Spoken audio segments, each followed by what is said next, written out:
So good morning, everyone.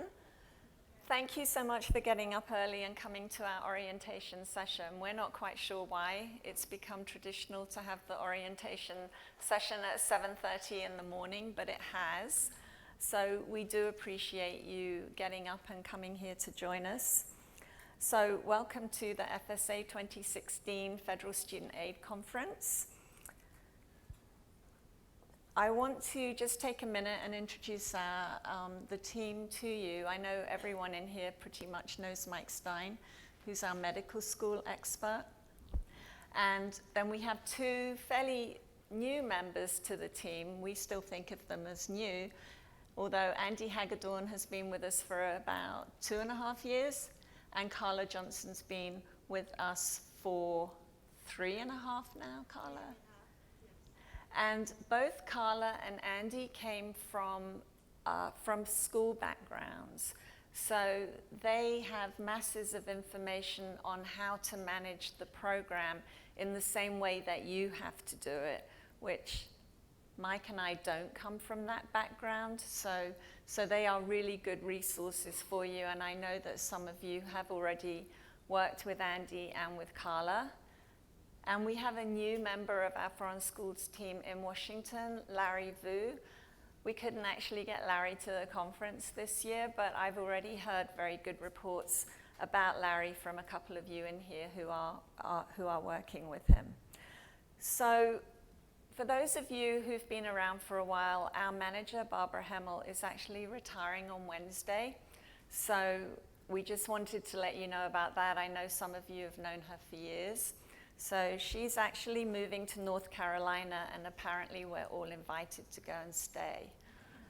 So we have so many registered this time. We do really appreciate that. I'm expecting that some people will not come to this session, but they'll be here for the other session. I think our next session is around 12. So how many of you are new to our programs? Wow. So, welcome. You're very brave. Or perhaps it was just handed to you and you were told to go and learn how to do it.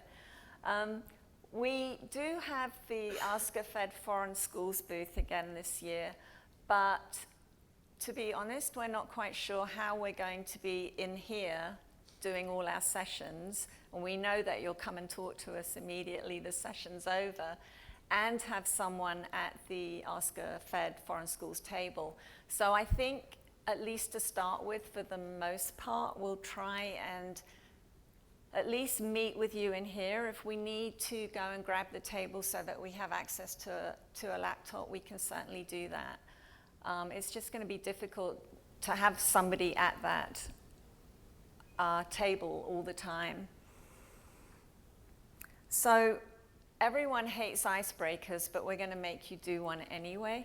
But it's going to be really, really quick. So Carla and Andy, can you grab those two mics? So we all text and we abbreviate and we do it really, really fast. So what we want to do is just go all around the room, and you have to do it really fast because we don't have a lot of time at this session. We're going to start here. Carla, start over here. And then pass the mic or give it to Carla if there's no one sitting next to you. And we'll go down this side first, and then we'll start at the back, Andy, and come up here. So all we want you to do is just give us your first name, the city or the country that you're from, and then something that interests you. So, for example, I'm going to go first. So I'm Marcia. I'm from Washington, D.C. via London, and I love horses.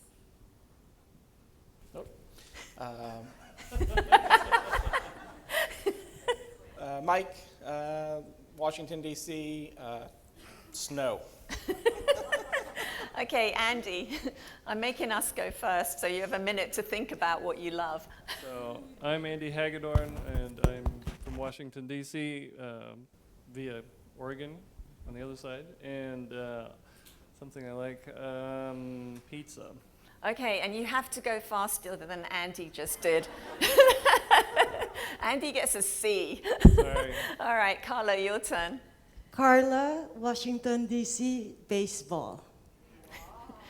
Okay, so now, please. Good morning. My name is Marielle. I'm from Paris in France, ESSEC Business School, and I love babies and breastfeeding. Okay, interesting, thank you. Hello, my name is Evelyn. I'm from Paris, France, ESSEC, and I love human beings. Angela Thank you, from Evelyn. Canada at Berman University. I love reading. Eva, Copenhagen, Denmark, that is in Europe. I like a lot of stuff. The US, for one. Margie from Concordia University of Edmonton in Alberta, Canada, and quilting. Yoko from University of Technology, Sydney, Australia. I like beaches. I don't blame you. You live in the best city for beaches, that's for sure. Richard from University of Technology, Sydney in Australia as well. I like snow skiing. Okay. Morning, Elise from Schema Business School, France, and I love food in general and good food in particular. Emily from London, like traveling. Thank you. Janet from Edinburgh, Scotland. I like cycling. Sally from Bristol in the UK. I like food as well. Lindsay from Bath in England. I like hiking and trekking around the world. Hi, I'm Sunny. I'm from Vancouver, British Columbia. I like the outdoors, nature, forests. Hi, I'm Jeff from Vancouver, British Columbia. I like Netflix. Hi, I'm Alan from Vancouver as well, and I like volleyball. Hi, I'm Mike from Vancouver, and I'll go with hockey. Hi, I'm Lynn from Ben Gurion University of the Negev in Israel, and I adore my grandchildren. Thank you. Good morning, my name is Viviana. I'm coming from San Jose, Costa Rica. I love hiking rainforest. Hi everyone, I'm Lucy from the Dominican Republic, and I like candies. Hello, I'm Tanya Glazer from Regent's University London, excuse me, and I love gardening. Thank you, Tanya. I'm Helen from London Business School in London, and I like wine. Hi, I'm Avni from London. Hi, I'm Avni from London Business School, and I like cooking. Hi, I'm Felicia Dunn from Tel Aviv University, and I like food. I'm Tim Scholba from Vancouver, Canada. I like mountain biking and Starbucks coffee. Hi, I am Irene from the American College of Greece in Athens, Greece, and I like excursions. Sorry, you like what? Excursions. Hi, I'm Mara from Thank the you. American College of Greece, and I like basketball. Hello, I'm Marita from the American University of Rome. I like traveling.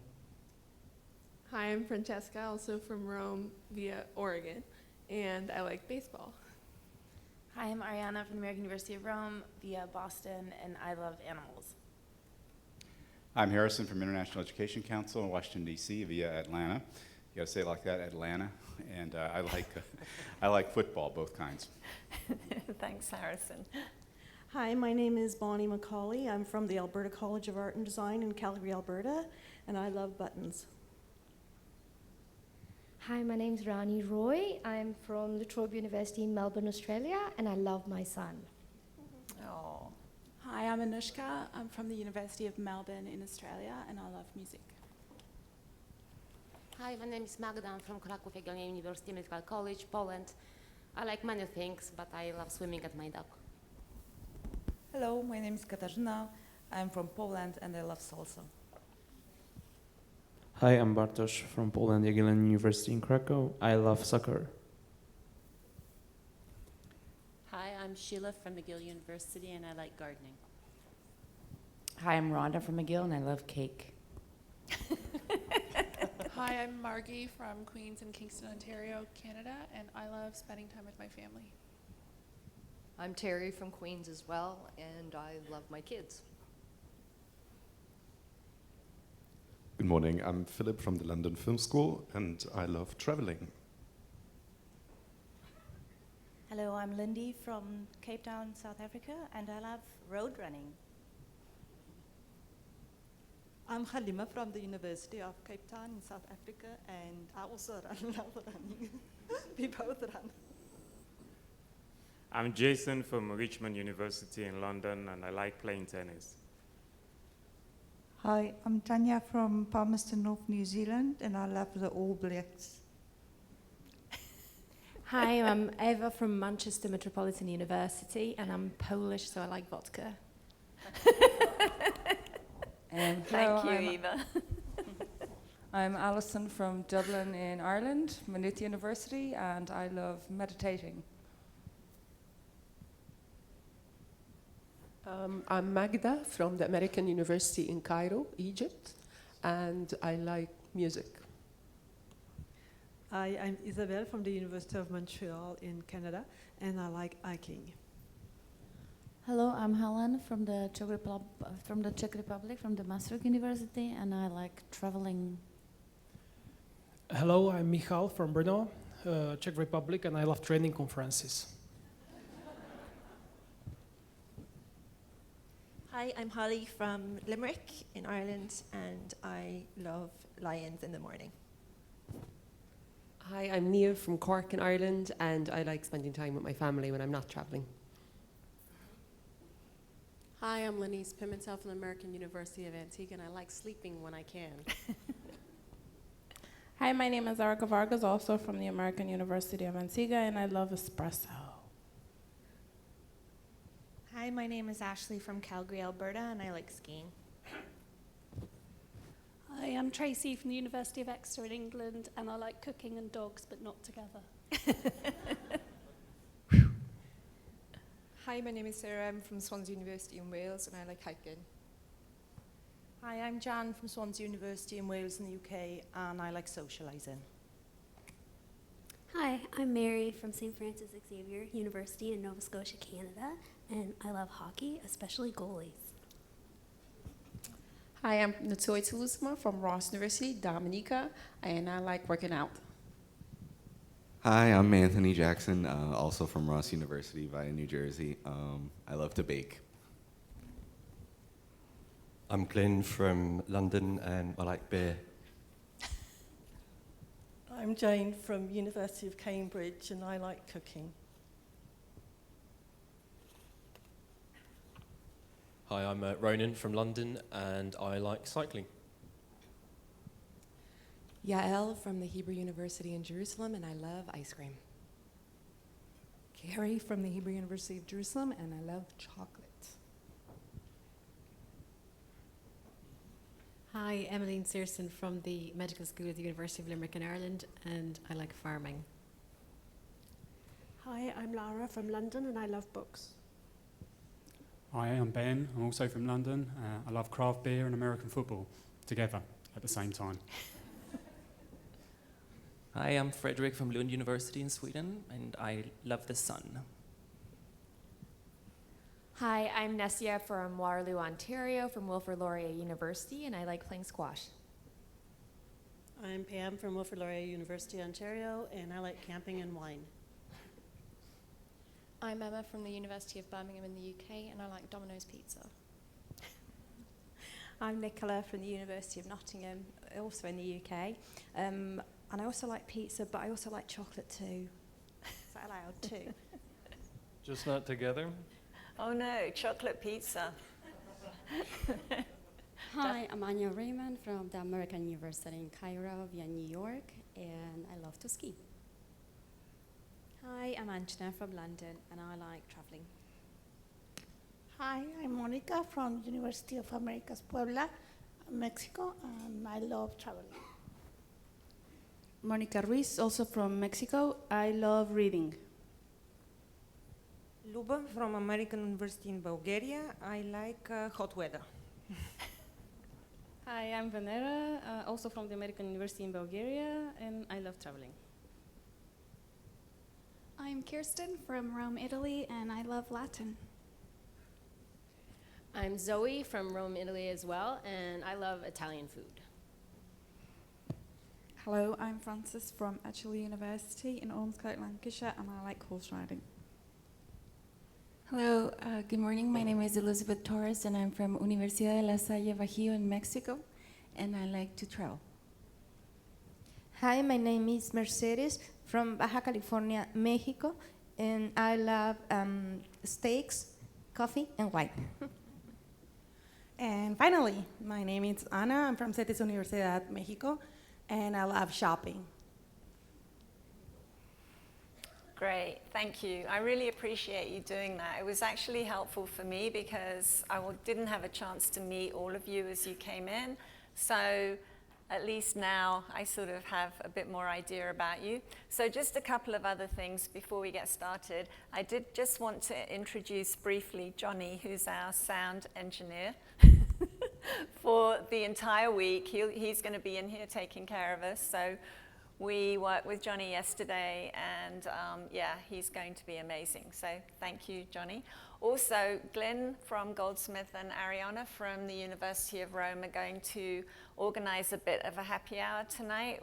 So they'll have some more information about that later. We're actually going to do it in this, not the conference facility, but the hotel. It was something we did last year. It's going to be immediately after the last session, I think. Ariana will clarify all that. It's just a chance for you to, if you choose to just come along and just informally meet some other people and maybe catch up with some of the people in here who kind of tweaked your interest when you heard what they were interested in. And we've got foodies and people who like wine and beer, so that sounds like a good start.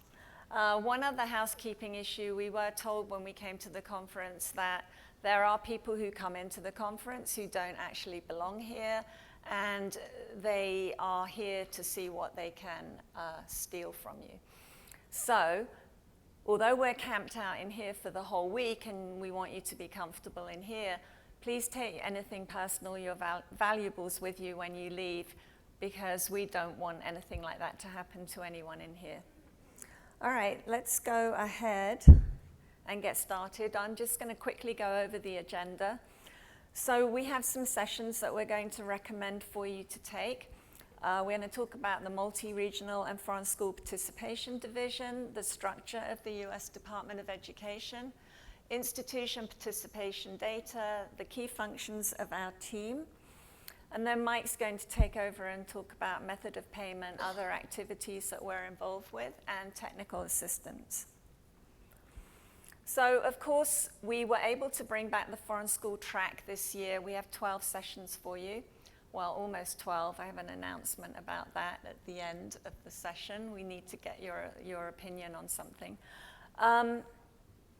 So we want you to do all the foreign school sessions. We think we've put a really good track together for you this year that's going to give you a really good feel about everything that you're supposed to do. So we're excited about that.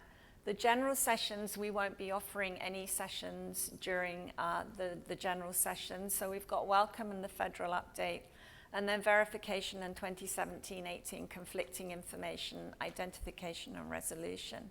On Friday, for those of you who are still here, there are 2 sessions in the morning, basics of determining academic calendars, and then how to detect and deter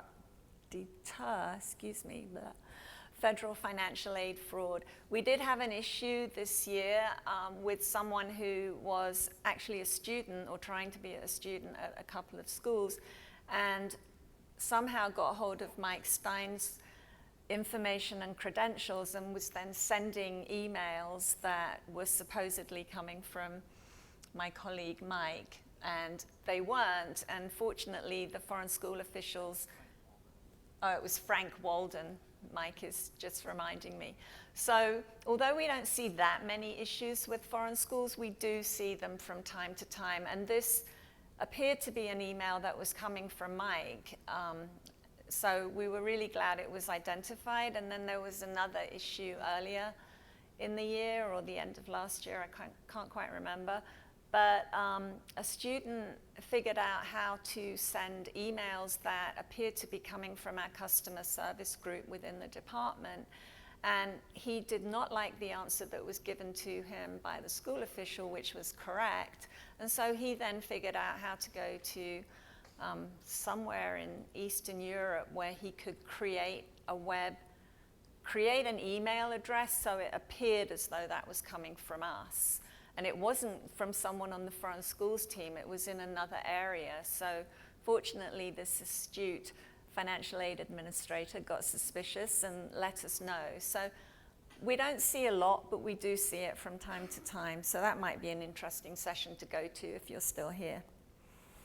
So let's talk a little bit about the Department of Education and our structure. So we have a Secretary of Education, Dr. John King. He was nominated by the Secretary and he was confirmed in March of this year.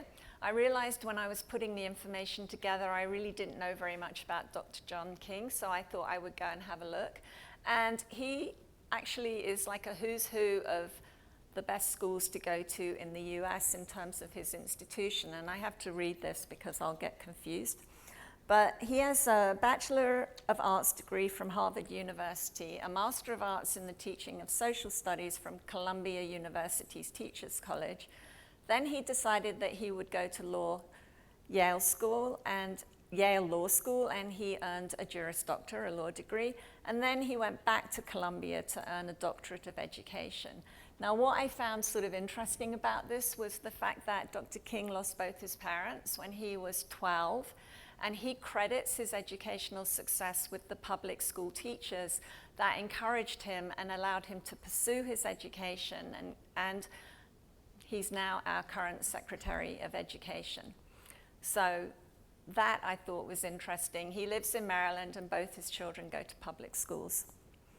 So the offices that are starred on here are the offices within the department that we work with the most closely. Of course, we work with our International Affairs Office, who are tasked with international visitors coming into the department and then the trips abroad that perhaps the Secretary might be making or other members of staff. We have an Office of General Counsel. They are our lawyers. That's who we go to for advice when we're not quite sure how we should be interpreting a regulation or a law. And Office of Post-Secondary Education, which is, they are tasked with formulating our regulations, and again, we go to OPE for advice a lot of the time, and some of you are familiar with Wendy Macias, who works in that office, and now Greg Martin, who was a training officer, but he now works at OPE. So Federal Student Aid, we are an office of the US Department of Education. Our Chief Operating Officer is Jim Runcie. He has been our COO since 2011, and he is appointed by the Secretary of Education. I have asked Jim if he will pop in and just say hello and welcome to us. We're not entirely sure which session he may be able to come to, but we're hoping that he'll come in sometime during the week, because I know from talking to Jim that he is really excited about the fact that we have this foreign school track again this year, and we have so many of you in attendance. So it would be great if he can just come by and say hello. We have a policy liaison group that is led by Jeff Baker, and I guess I'll make the announcement now since we're sort of talking about Jeff. On Thursday, the last session is our Q&A session with our sort of high-ranking management team at the department. So we had Lynn Mahaffey, who Assistant Secretary of Post-Secondary Education, and also Jeff Baker scheduled for that session. However, you may have heard that we will have a new president starting next year. And so there is a huge transition going on at the Department of Education. And what we found out last night is all our high-ranking people who are at the conference are being pulled back to DC. So they are pretty much going to be gone by sometime on Wednesday, which means that we're not going to be able to have that session with Jeff or Lynn. You don't have to give me an answer now. We'll explore it maybe at the next session. But we can either cancel that session. The point of that session is it gives you access to our top managers at the department, which is why we always like to have it. So we can't have Lynn or Jeff this year. Now, Greg Martin is here, and Cynthia Hammond, she works very closely with Jeff. They are willing to come here if there are still questions that you would like to ask them. We can certainly do that session on Thursday if you'd like to, or we can cancel it. So we'll just take a poll at the next session, the next foreign school session, and see what you want to do about that.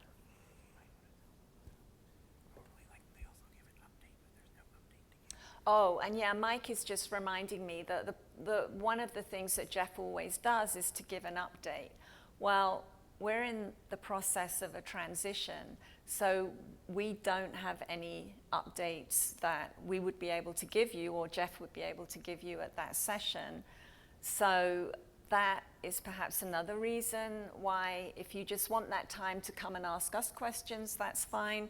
But if you'd rather not have that session and go out to dinner, that would be fine with us too. We're here, so you just let us know what you'd like to do. So here are the rest of the offices within Federal Student Aid. As I said, we're a big office, so we have a lot of offices. Business operations, I just want to say one thing about biz ops. So you will have a contact person within BizOps who can help you with COD. These people onboarded you when we went to direct loan in 2010. If you're a new school, they've onboarded you since then, and they can continue to work with you on COD.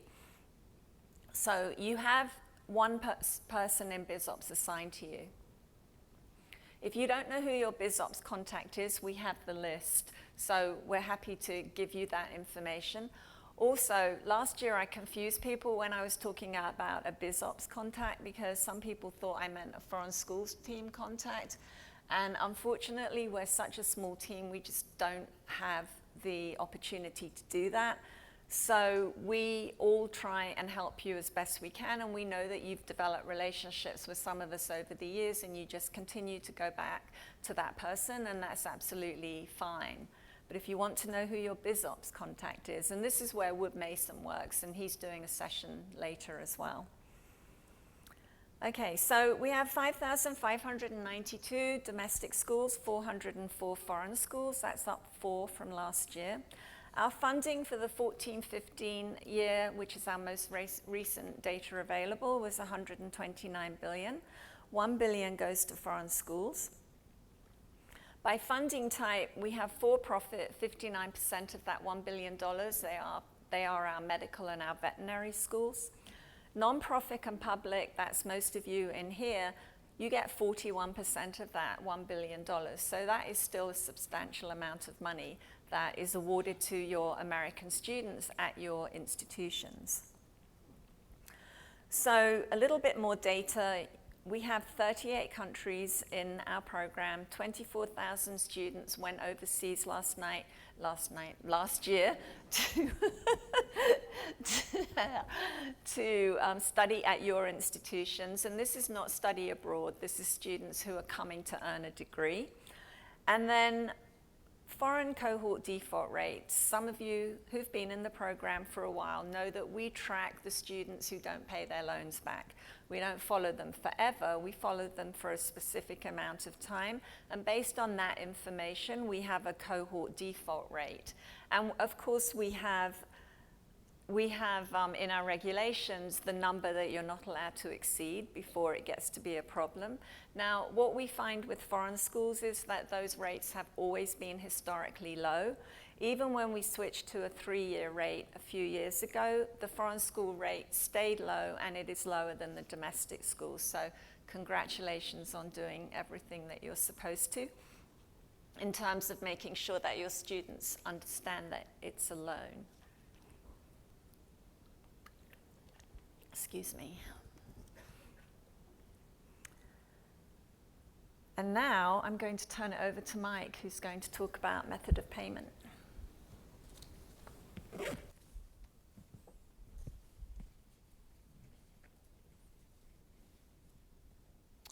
Good morning, everyone. My name is Mike Stein, and I am an institutional review specialist with the foreign schools team. I've met many of you over the years via phone or here at the conference. Real quick, I'm going to spend just a few moments discussing some of the key activities that we do on our team. We'll be talking about some in this session, and then Marcia will be talking about others in our next session, specifically those activities related to our very core function, which is institutional eligibility.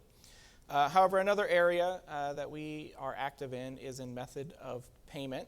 The Higher Education Act gives the Secretary of Education sole discretion in determining how your institution receives the U.S. federal dollars that you then disperse to students. There are 3 different types of method of payment: the advanced method of payment, cash monitoring, and reimbursement.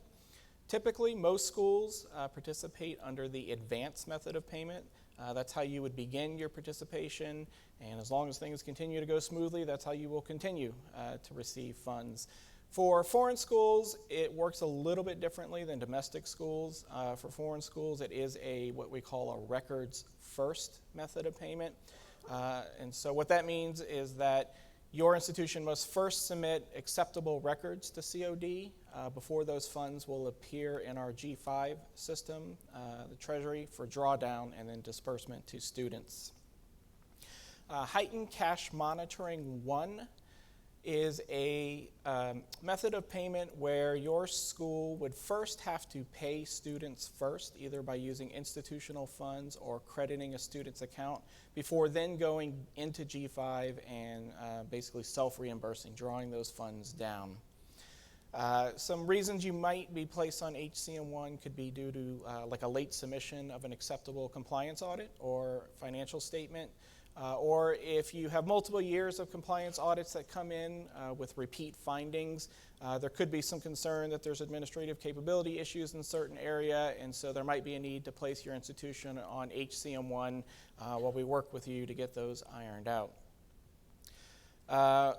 FSA also uses HCM1 to manage a period of extended eligibility. So as some of you may know, this isn't available to schools here in the U.S., but a long time ago, Congress recognized that students who go overseas to study, if their school were to lose eligibility for any reason, or a program might lose eligibility, those students may be stuck. It's not easy for them just to transfer to a school across the street. So certain students who attend your school, if you lose eligibility for any reason, it could be even just that you decide to get out of the program, or any program at your school, some students may receive funds for up to 2 academic years after that loss of eligibility date. And so the way we manage that is through HCM1. What happens is your school would need to submit disbursement rosters to show which students are receiving funds, and we would approve those funds for disbursement. Heightened Cash Monitoring 2 and reimbursement are both reimbursement methods of payment. So what that means is your institution would be required to pay the student first using institutional funds, and then you submit a reimbursement package to the department saying how much money you're seeking reimbursement for, and that reimbursement package would also contain a lot of information to substantiate those disbursements, including information in the student's file. A payment analyst at the department would review that package and make sure that the students were actually eligible for those funds and that they were administered correctly, and then they would actually go in and release the funds in G5 to your institution. The difference between HCM2 and reimbursement really has to do with our own internal review procedures. And again, both HCM1, HCM2, and reimbursement, they're all used to mitigate risk and protect Title IV HEA funds throughout the financial aid process. So some of the other activities that we participate in addition to our eligibility applications, are, Marcia's already mentioned, we coordinate with the new school onboarding with our federal loan school support team. And I'll just repeat, everybody here has a point of contact. And if you don't know who that is, you might want to come up here and find out after the session or sometime this week, because that source is going to be a really good source for you. Anytime you have a question that's more technical in nature, if you're having issues with COD or NSLDS, that type of thing, those are not always questions that we're best equipped to handle. From time to time, we will publish electronic announcements and updates to our foreign schools information page. We'll be showing you a little bit more about that at the next session, so I won't go into too much detail here. We also maintain an international schools page on studentaid.gov. So studentaid.gov is our student-facing web page, and the international page contains a lot of good information for any student who's thinking about going overseas for their studies. So for example, one of the things that they can find out is a list of eligible and participating institutions. If they're a student if they're looking for a medical school overseas, there's a whole section that contains consumer information about our participating medical schools. In the past, if you needed to sign up for SAG services or change your SAG services, you had to send those forms first to our team for review before we would forward them to CPS SAG for processing. In the last year, that process has changed. Marcia and our colleague Jamal Stewart worked on that, and so now all of those forms are going directly to CPS SAG. We do perform data analysis and consult with our policymakers at the department. In the spring and the fall, we will attend the spring and fall meetings for the National Committee for Foreign Graduate Medical Education and Accreditation, the NCFMEA. So this is the committee of doctors that the secretary appoints, and what they do is they review the standards used to accredit medical schools in your country and determine whether those standards are comparable to standards used in the United States. And that's a key component of that has to be met before a medical school can apply for eligibility to participate in our Title IV programs. And at that meeting, we'll report out on USMLE pass rate performance of medical schools overseas and any other trends we might note during the year. Like you, we are also subject to oversight of our enforcement actions by outside bodies, the Office of Inspector General and the Government Accountability Office, or GAO. That's the investigative arm of the U.S. Congress. They, from time to time, will audit our enforcement actions, and when they do, we have to provide supporting documentation and answer questions and that type of thing. We also participate in internal projects, so a big one that I'm participating in right now is the Integrated Partner Management, or IPM, which if you haven't heard of, you'll be hearing plenty about in the coming year. So that's going to be a new system that's going to replace all of our legacy systems, which are quite old and creaky at this moment. So the e-app is going to be going away. A lot of our other systems will be going away, and they'll be replaced by IPM, which will be the primary way you interface with the department going forward. On a case-by-case basis, we do provide institutional assistance services, a dozen or more times a day, I would say. We do receive lots of policy, programmatic, eligibility questions from you all as they relate to institutional program or student eligibility. So we have everybody in our team pitches in. Marcia and Carla are institution improvement specialists, so that's a lot of what takes up their day. We provide training at this conference as well as other industry conferences and occasionally online, and we also make available self-paced online tools like FSA Coach, and there's an FSA Coach for foreign schools, which we will show you at the next session. If we don't know the answer to your question, whether it's a policy question or a technical question, we will consult with people outside of our team, whether it's our legal counsel or our policymakers in OPE or your point of contact on the federal school loan support team. So that's all we have for the orientation session. This is our contact information. This is our general team email and phone.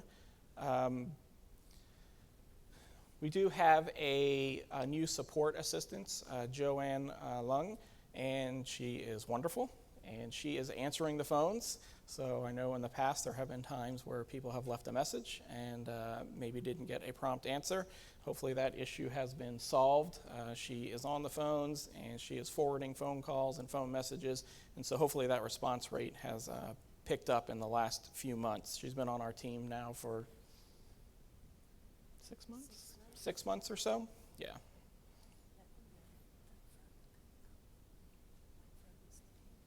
Oh, yes. And so we have Barbara Himmel is our manager, which Marcia mentioned. She's retiring. Her last day is tomorrow. And then our director, Mike Frola, who many of you have met, is usually here, but he was not able to come this year. So we are all flying solo. which they'll probably regret. All right. And once again, they make us put this slide in case you ever need to contact Kansas City or Dallas. Now you know how.